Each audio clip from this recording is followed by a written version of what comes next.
तो अब तक आपने देखा दिल्ली कल किस तरह से अफवाह की गिरफ्त में आ गई थी। लोग अफरा तफरी में भागने लगे थे, दुकानें बंद हो गई थी, 7 मेट्रो स्टेशन कुछ समय के लिए बंद किए गए थे। आइए आपको फिर से दिखाते हैं कल देर शाम का वो मंजर जब दिल्ली में अफवाह फैल गई थी।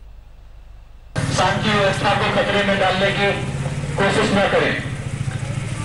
आप तमाम लोग से जिम्मेदारी पूर्वक अपने कर्तव्य के निर्वहन की गुजारिश की जाती है। आप तमाम लोगों से प्रार्थना है कि किसी अफवाह में बिल्कुल न पड़े।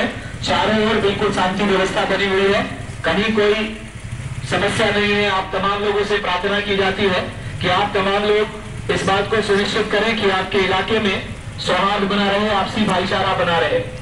आप सभी लोगों से प्रार्थना है कि किसी भी अफवाह में न पड़े, किसी गलत अफवाह में पड़कर कानून का उल्लंघन करने की कोशिश न करें। परेशान हो रही है। आप लोग किसी प्रकार की किसी अफवाह पर ध्यान मत दें, अपने दुकानें खोलें, अपना रूटीन काम जैसे करते हैं वैसे करते रहिए।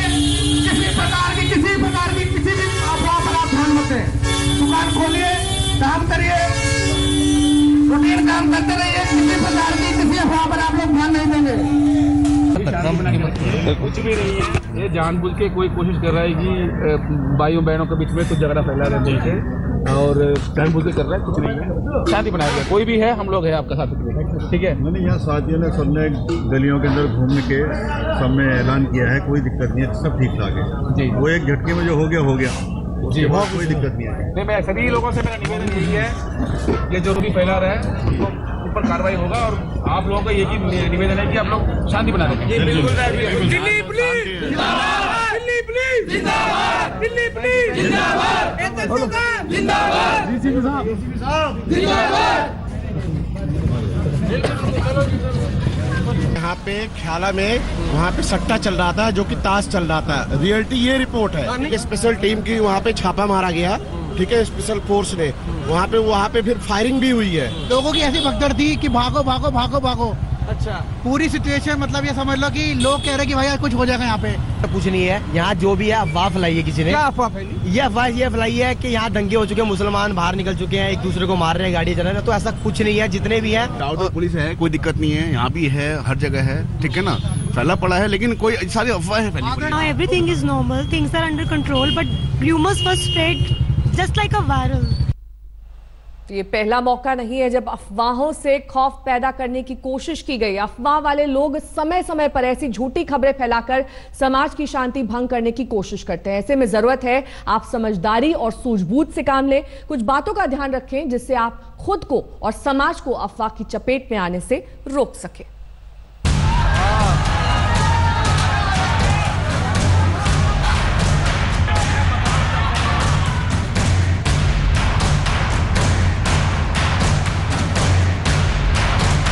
अभी एक हफ्ते पहले ही दिल्ली का उत्तर पूर्वी इलाका गवाह बना था भीषण रक्तपात का।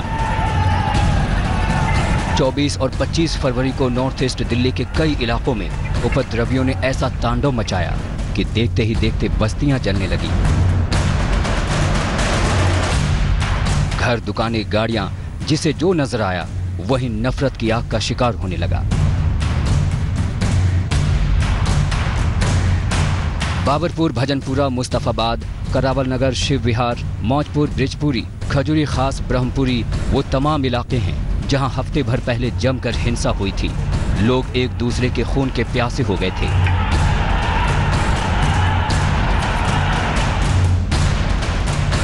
(1984) के सिख विरोधी दंगे के बाद दिल्ली सबसे भीषण हिंसा का गवाह बनी थी। मरने वालों की तादाद 40 से ज्यादा पहुंच चुकी है।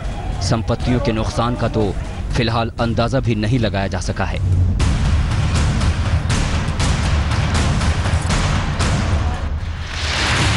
हिंसा के उस खौफनाक जख्मों से दिल्ली उबर ही रही थी कि कुछ शरारती ताकतों ने अफवाह के जरिए देश की राजधानी को फिर से आतंकित करने की कोशिश की है।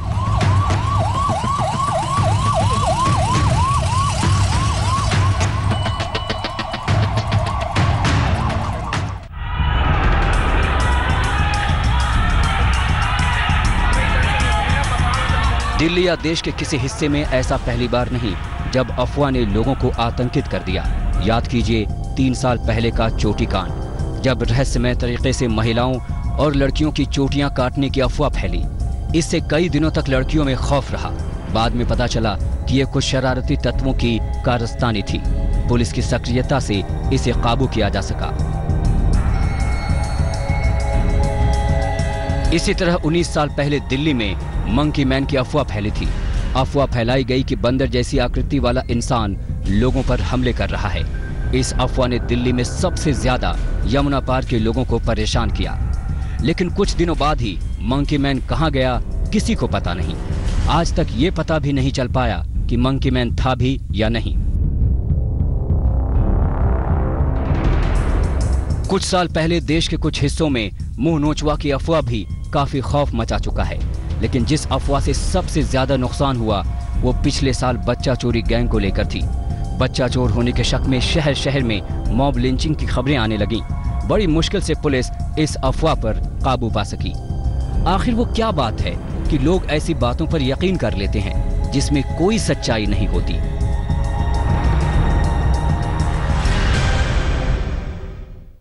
जानकारों के मुताबिक दरअसल दिमाग का इस्तेमाल न करने की वजह से अफवाह की गिरफ्त में आ जाते हैं लोग। कई बार माहौल भी ऐसा बन जाता है कि लोग ऐसी बातों पर यकीन कर लेते हैं।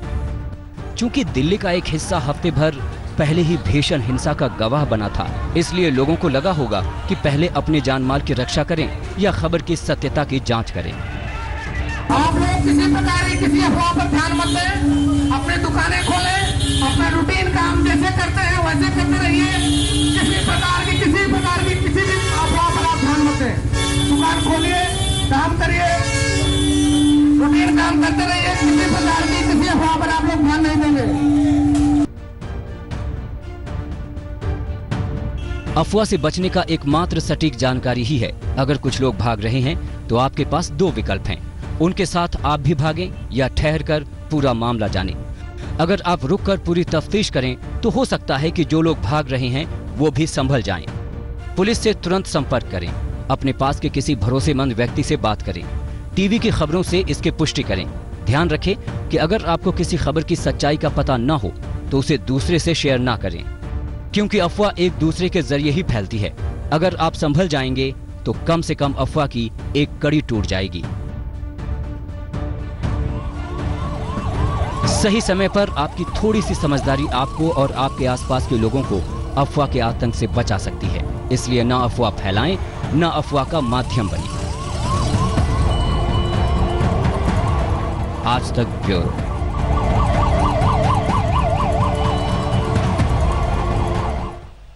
प्रशस्ति शांडिल्य और हमारे संवाददाता अरविंद ओझा लगातार हमारे साथ बने हुए हैं, जानकारी दे रहे हैं मौजपुर इलाके से।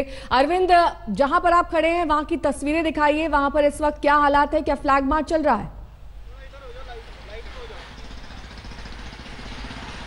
देखिए, अब से कुछ देर पहले फ्लैग मार्च चला है नेहा, और हम कैमरा पर्सन विपिन कहेंगे जरा आपको तस्वीरें दिखाएं। देखिए, ये वो कॉलोनी है जहां पर 23 और 24 तारीख को हिंसा फैली थी। लेकिन अब इस कॉलोनी में इस तरह से एसएसबी के जो तमाम जवान हैं हर कॉलोनी में तैनात किए गए हैं अलग अलग टुकड़ियों में, ताकि जो लोग इस इलाके में रहते हैं वो उनका भरोसा कायम हो सके। अगर दूसरी तरफ आप देखें तो वो जो शॉप है उस इलाके में भी, वहां पर भी एसएसबी के जवान तैनात हैं। इस सड़क पर आगे की तरफ जो चौराहा है वहीं पर 23 तारीख को हिंसा की शुरुआत हुई थी नेहा, जमकर पत्थरबाजी हुई थी। उसके बाद से ही इस इलाके में पैरामिलिट्री फोर्सेस के जवान, एसएसबी के जवान वो तैनात किए गए हैं। और अब से कुछ देर पहले जो ओपी मिश्रा थे ज्वाइंट कमिश्नर, उनके नेतृत्व में इस इलाके में एसएसबी के जवानों ने, पैरामिलिट्री फोर्सेस के जवानों ने फ्लैग मार्च किया है। ओपी मिश्रा से आज तक ने बात की, उनका कहना है कि एक जो ट्रस्ट है वो बिल्ड करने की कोशिश की जा रही है, भरोसा है लोगों में, वो कायम करने की कोशिश की जा रही है और काफी हद तक कामयाबी मिली है। पिछले 4 दिन की अगर बात करें तो नॉर्थ ईस्ट दिल्ली में कोई ऐसी पीसीआर कॉल दंगे को लेकर नहीं चली है। जो तमाम ऑफिसर हैं, जो दिल्ली पुलिस के ऑफिसर हैं, वो अलग अलग इलाकों लौटेंगे। अरविंद, आपके पास लौटेंगे क्योंकि आज ही के दिन पिछले सोमवार को दिल्ली में बवाल की शुरुआत हुई थी। 40 से ज्यादा लोग इसमें मारे गए थे, संपत्ति की भारी बर्बादी हुई थी। अब हफ्ते भर बाद दिल्ली में जिंदगी का क्या हाल है, देखिए इस रिपोर्ट में।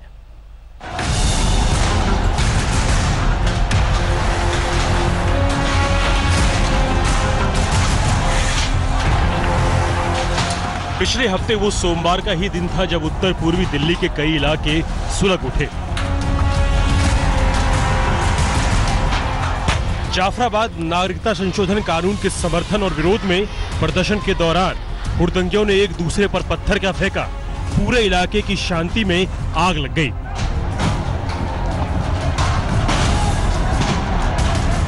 जाफराबाद, मौजपुर, सीलमपुर, करावल नगर तमाम इलाके हिंसा की गिरफ्त में आ गए। लोग एक दूसरे की जान के प्यासे हो गए। सिर्फ पत्थर और पेट्रोल बम ही नहीं चले, बल्कि जमकर गोलियां और चाकुओं का भी इस्तेमाल हुआ।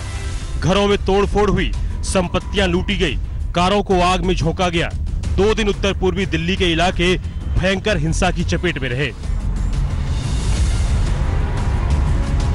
हफ्ते भर में उत्तर पूर्वी दिल्ली के हिंसाग्रस्त इलाके जिंदगी को फिर से पटरी पर लाने की कोशिश कर रहे हैं, लेकिन बर्बादी की खौफनाक और नई कहानियां लगातार सामने आ रही है। सुनिए 43 साल के हाजी अजमेरी की कहानी, जिनके जूते की दुकान को उपद्रवियों ने आग के हवाले कर दिया।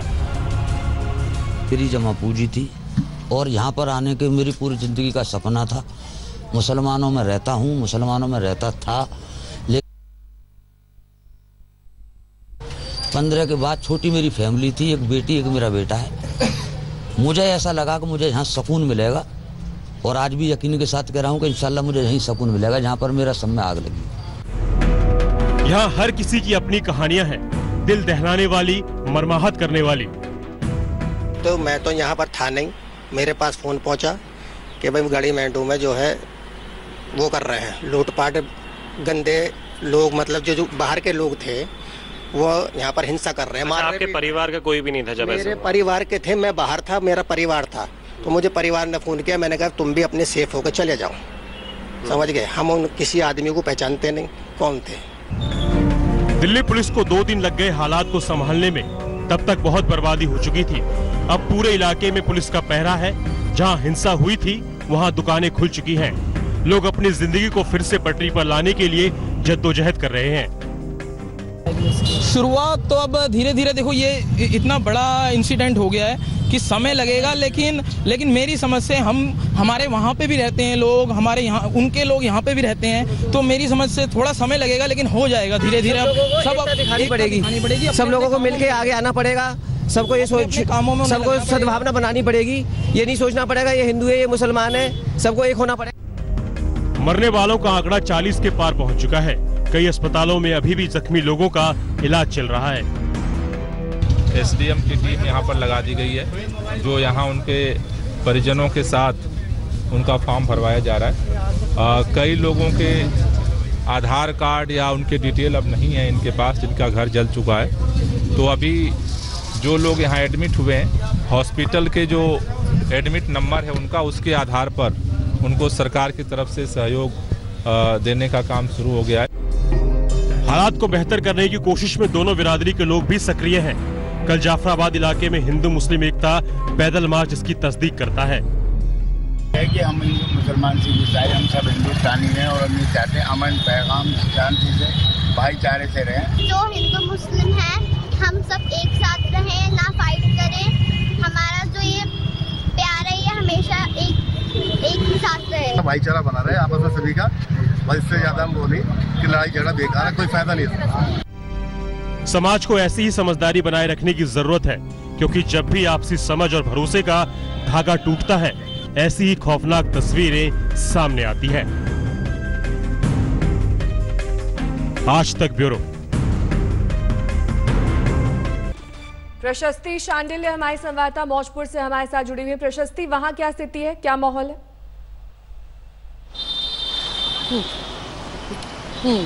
जी नेहा, फिलहाल यहाँ पर स्थिति बिल्कुल सामान्य बनी हुई है। हम लगातार आपको तस्वीरें दिखा रहे हैं। यहाँ पर लगातार पुलिस का पहरा बना हुआ है, पेट्रोलिंग लगातार जारी है। हालांकि यहाँ पर आज 12वीं के बोर्ड एग्जाम्स कंटिन्यू हो रहे हैं। ये एग्जाम सेंटर है, आज 12वीं का फिजिक्स का एग्जाम है। और अब से कुछ ही देर पहले नेहा हमने कुछ छात्रों से यहाँ पर बात की। छात्रों का कहना यह है कि बढ़ती हिंसा के चलते हालांकि उन्हें बेहद परेशानियों का सामना करना पड़ा, कहीं ना कहीं उनके मनोबल पर भी असर पड़ा। लेकिन जो ये फैसला है CBSE की तरफ से आया है कि एग्जाम्स दोबारा से शुरू किए जाएंगे, जो स्थगित कर दिए गए थे उससे कहीं ना कहीं उनकी जो यूजी एंट्रेंसेस है, अंडर ग्रेजुएट कोर्सेज की एंट्रेंसेस है, वो उसके लिए तैयारी कर पाएंगे। लेकिन बहरहाल फिर भी नेहा, हम आपको यहाँ से एक बार तस्वीरें दिखाएंगे कि कैसे यहाँ पर जनजीवन सामान्य होता हुआ नजर आ रहा है। यहाँ आप देखें कि पूरी तरीके से यातायात आवाजाही नजर आ रही है। फिलहाल जो आम जनजीवन प्रभावित हो गया था दिल्ली में बढ़ती हिंसा ठीक है प्रशस्ति, आप नजर बनाए रखिए। वहां पर जो भी हालात है इस वक्त सामान्य और अंडर कंट्रोल नजर आ रहे हैं। बहरहाल रुके एक छोटे से ब्रेक के लिए, फौरन होंगे हाजिर, देखते रहिए आज तक। नमस्कार, मैं हूं अंजना ओम कश्यप। हमें उम्मीद है ये वीडियो आपको पसंद आया होगा। लेटेस्ट खबरों के लिए यूं ही देखते रहिए आज तक, और इस वीडियो के पसंद आने पर लाइक, शेयर एंड सब्सक्राइब करना ना भूलें।